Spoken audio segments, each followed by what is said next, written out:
Hello, it's Steve here again from the Studio One Soapbox.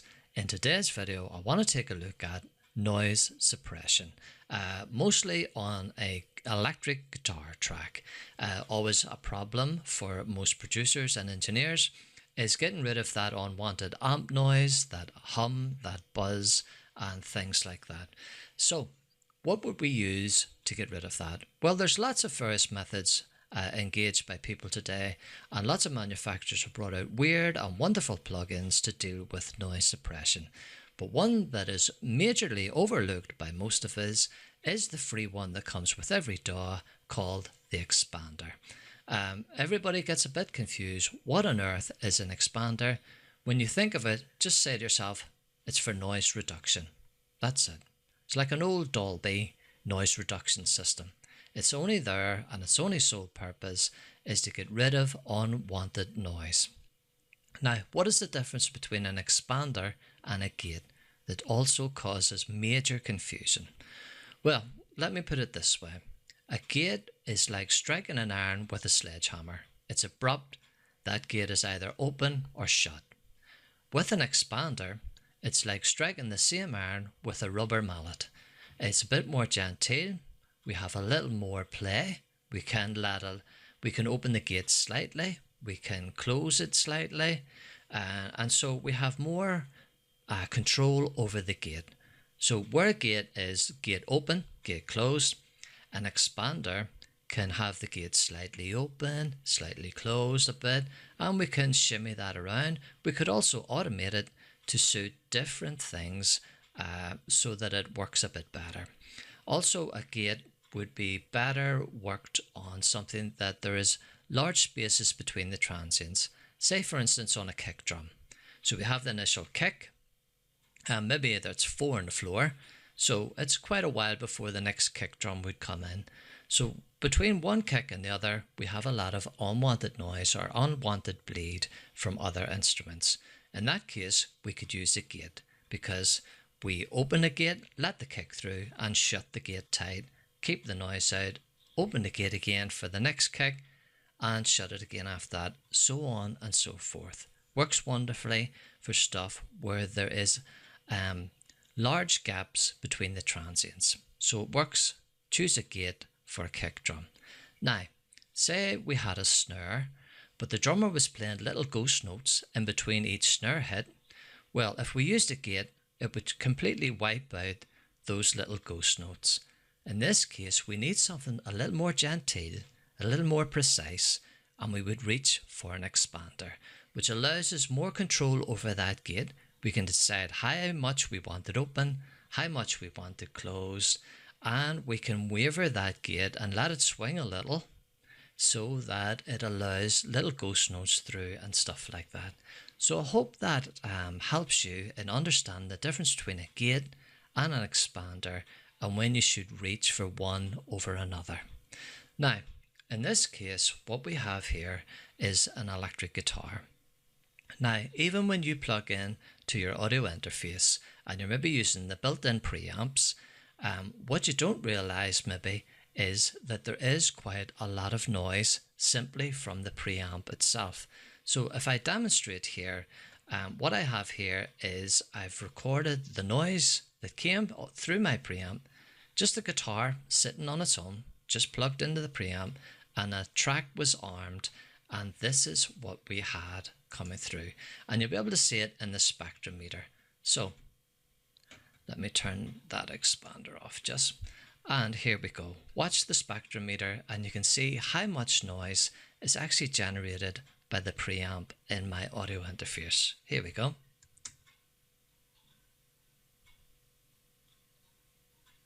Now that's probably about maybe minus 90, minus 96 dB, and you might think that's too low below the noise floor. It probably won't be of any effect.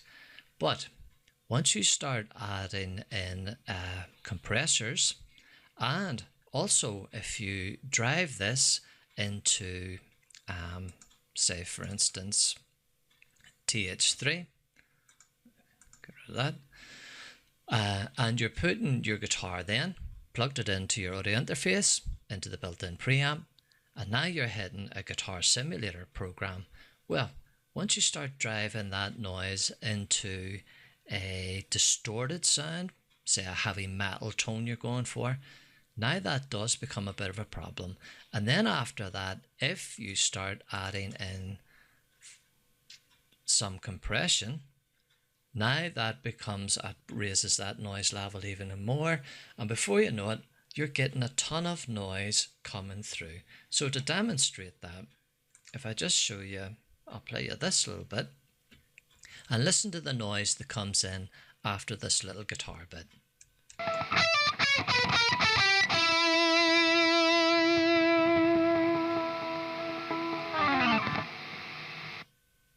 Did you hear that?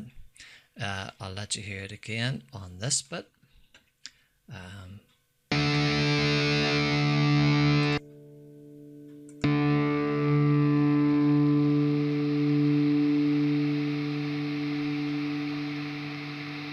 Let me turn the compressor off. So as you can see, there's a lot of noise. So if I turn off the guitar sim, so this would just be the noise of the preamp. Now I turn on the guitar sim, and then if I was to compress that later,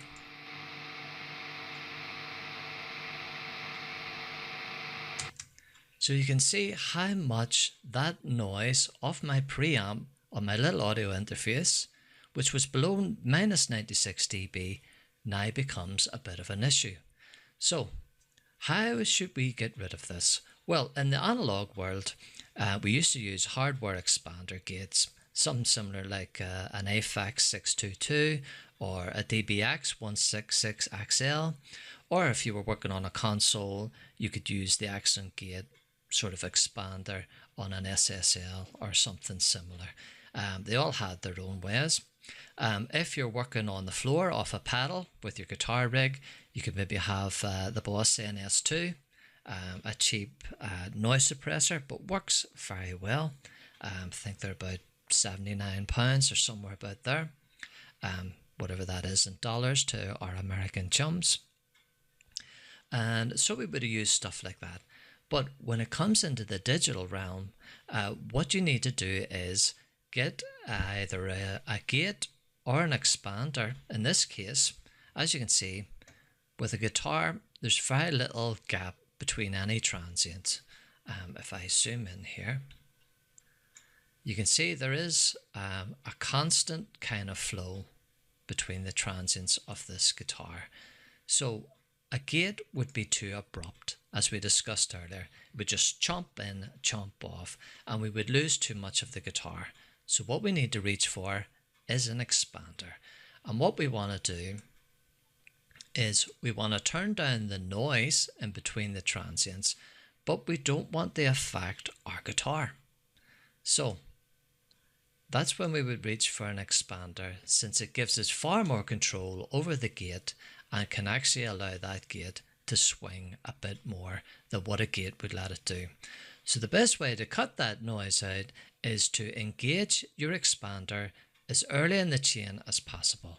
Now what I love about Studio One is if we go to our inputs, we can throw on an expander on the input straight away, and we can cut out unwanted noise from our guitar amp. Now unfortunately I can't demonstrate that to you via the guitar. I'm having a few technical issues here, but take my word for it, if you throw on the expander on the input before it even gets into your track, the likes of this noise, sorry, let me turn those both off. The likes of this noise floor that is coming up around minus 96 will be totally eradicated, and that means that you have eliminated even more noise before it hits your guitar simulator, before you maybe would add compression to that guitar simulator, and you end up with a noise. Turn that guitar sim back on. Let's get rid of that. Like this. So that's just that guitar simulator. and you can see how much noise is actually going on here. Now, you can add it to the track itself, but obviously the sooner and earlier you can get rid of this noise, the better. So that's how I would do it. I would just go to my inserts, throw an expander. As you can see, I keep two expanders on my two little inputs here. I use a little two input device. Just have expanders sitting there ready to rock and roll as and when required. Now, let's take a look at the expander then, and then we'll try and show some examples of trying to get rid of some noise and some of the issues that you might come across. So first up, we have the threshold, and if you remember, on an expander, it's the opposite of a compressor. So with the threshold that you set, everything below that is turned down or cut off or faded out. The range control is the minimal volume to which the signal gets turned down. So really that's the noise level itself, and how much you want it turned down. It's a little bit difficult to understand. It's easier to show, but basically that is to do with the noise level, and the signal gets turned down. Below that we have the ratio.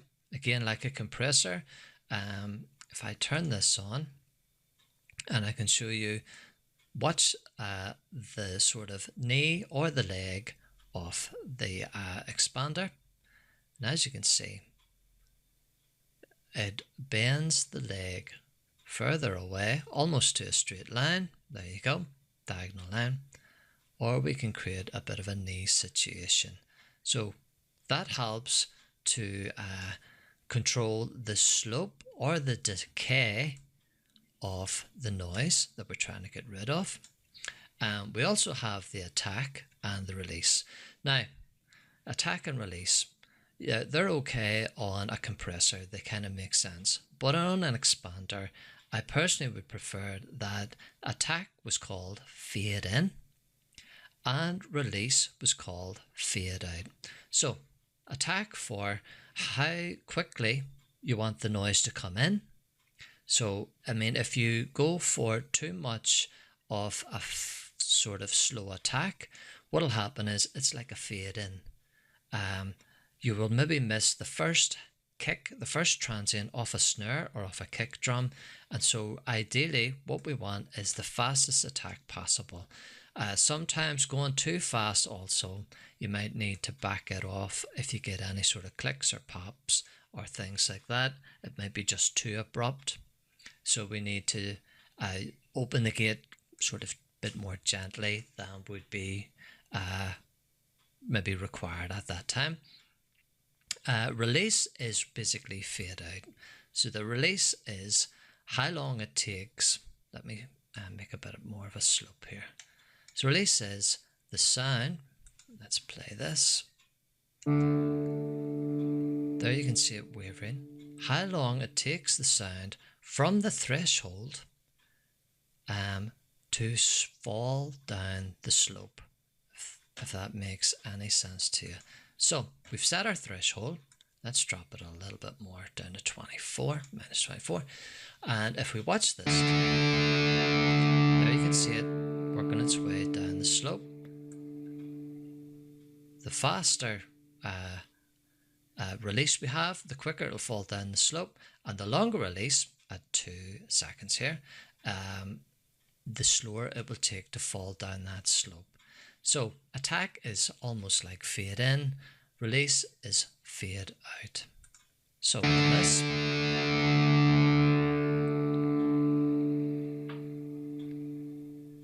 you can hear that slowly fading out. And when you have this, say this is the end of a track, you basically want the guitar to ring out, but as the noise level comes up and the noise of the guitar dips and they kind of cross each other, that's when you want the expander to kick in and start tapering off that buzz. So,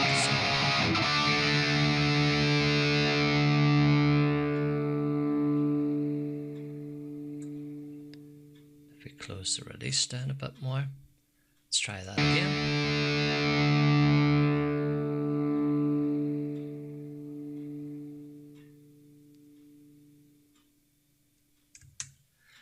That's kind of what it does. Attack, best thinking of that as fading in, and release, best thinking of that as fading the sound back out.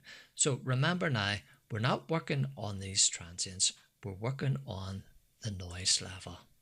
As you can see, there looks like there's nothing there, but there clearly is quite a lot of noise. And that would be even worse without the expander. Turn the expander off, and let's see how much noise we've got now.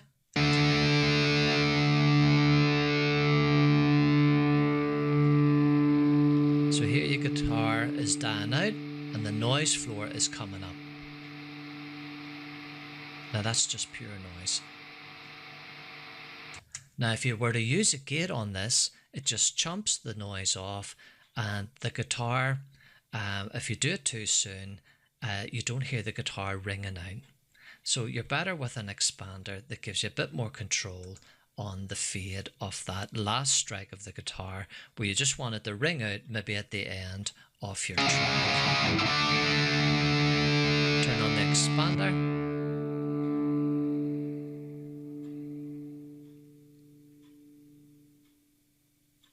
That's a bit better. Turn the expander off. Still got that. Expander on. Expander off. And as you can see, there's still a bit of noise here. So it's good where a gate will completely shut the noise clean off. The gate is open or gate is shut. With an expander, I can still allow a little bit of the noise through. I can still allow a guitar to ring out at the end of a track, which is very important. Now, you will need to mess around with these settings, and things can get quite complicated because you're thinking, well, where do I set my threshold? Where do I set the range? The best way I find, if we go to general use, you can see noise removal. If we click on that, that is a great place to start.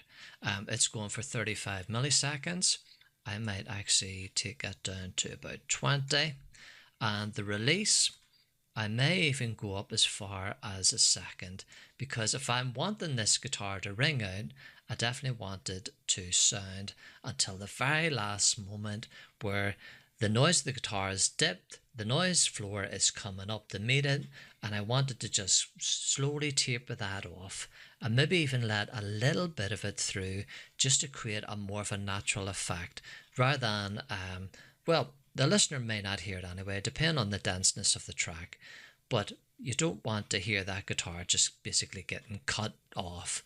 It'll stand out and people will know, oh, you've just slammed the gate on there.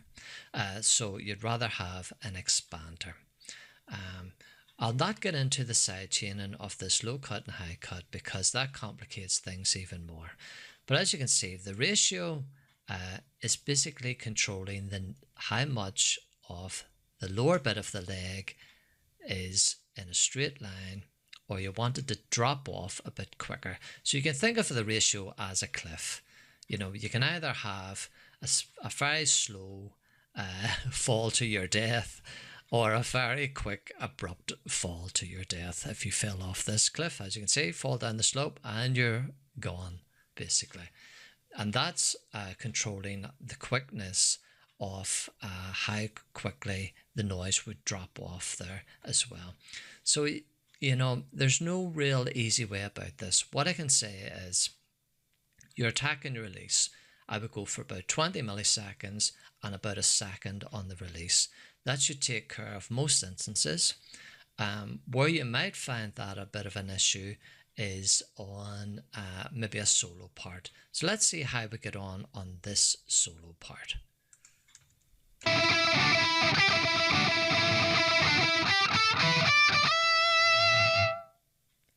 You see, it didn't allow that note to ring out.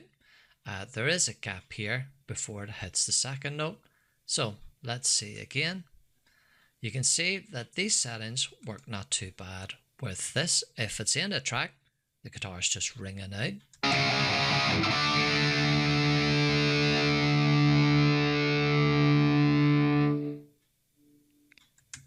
Again, the ratio is a bit too much, so if we lessen that slope so that the noise doesn't drop off a cliff to nothing.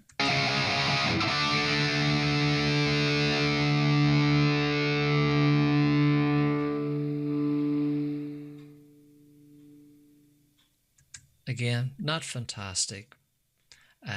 Maybe drop that back a little bit more. Try it again. This is what you have to do. Trial and error. Tedious little things like this, but all important.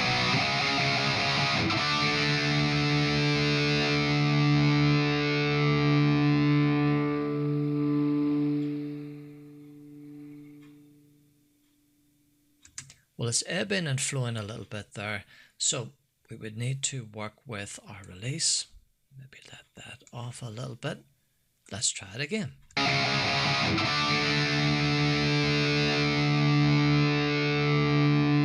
Remember, release is fade out. There we go. A little bit more. Try it once more.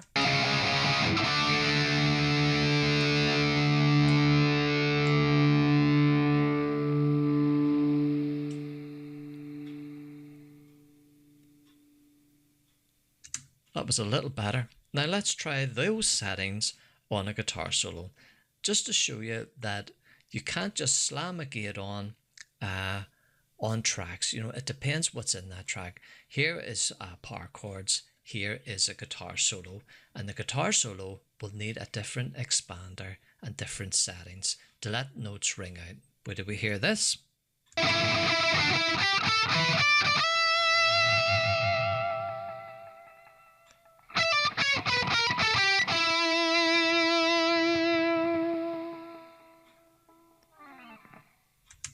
Well, that actually wasn't too bad. Those settings kind of worked for both. So let's listen to a guitar ringing out.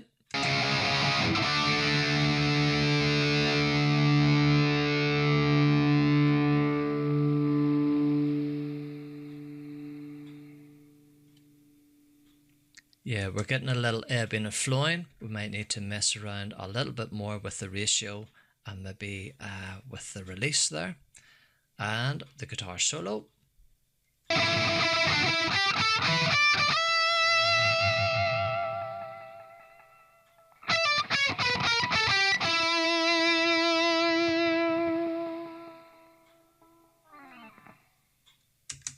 So there you go. That's the difference between a gate and an expander. The expander has a lot more subtlety to it and allows for little increments that allows the noise to come through, whereas a gate will just chomp it. It's either on or it's off. So I hope that helps with your noise suppression. Remember, get the expander in your chain as quickly as possible, and do check out your little preamps. Just have your guitar connected up to it, arm a track, and put on the spectrometer and see how much noise is coming through yours. If that's the case, throw a little expander on the input, and then whenever you're recording some guitar or whatever it is, just turn that expander on.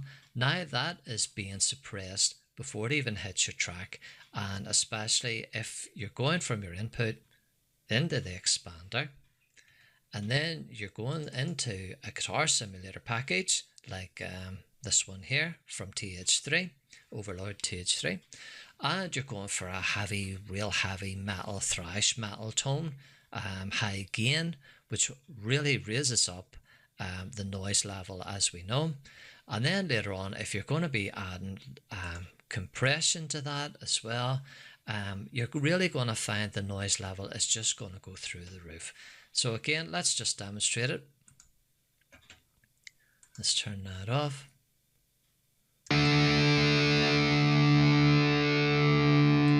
Turn off the expander. There's the noise. And if I've got compression on that, it's even louder. And it's wholly problematic for every engineer and the bane of your life. So just remember, a gate when there's large gaps between the transients, so you can either have the gate open or closed, like a kick drum, where there's not too much going on. Then you need something a bit more subtle for a guitars or something like that, or a snare where the drummer is hitting little ghost notes. A gate won't give you those ghost notes.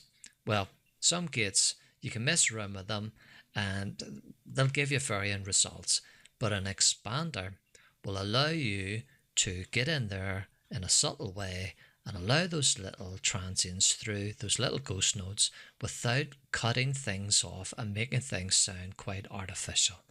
So don't forget, when you're thinking of noise suppression the next time and you're thinking, whoa, I could really do with some type of super duper plugin that is quite expensive, remember, just reach for an expander, comes free with your DAW, and the power of this thing is absolutely awesome. So thanks for joining me today. Hope you found this useful. Happy mixing, and hopefully you'll join me in the next video. Thank you.